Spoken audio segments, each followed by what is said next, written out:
יכולים רגע לדבר? על מה אתה רוצה לדבר? עלינו.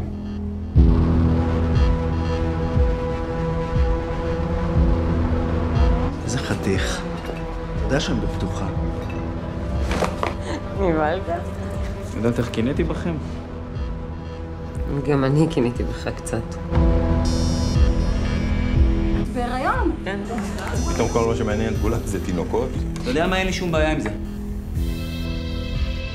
אני לא רוצה ילדים. זה לא אני. אולי משהו מבחינתי השתנה. זאת בדיוק הבעיה, אתה השתנית. מה אתה רוצה? אני חושב שאני צריך לעזוב אותו. כמה זמן הייתם ביחד? 15 שנה. אחרי תקופה בטח כזאת ארוכה, אז כולם מגיעים לאיזה הסכם לפתוח, אה? דן הציל אותך. מה תעשה בלעדיו? תחזור להיות מה? לחיות איך? מעל מה אתה מתנתק היא בהיריון? מהמשפחה שלך? ואני מבין שזהו, עכשיו הגיע תורי, נכון?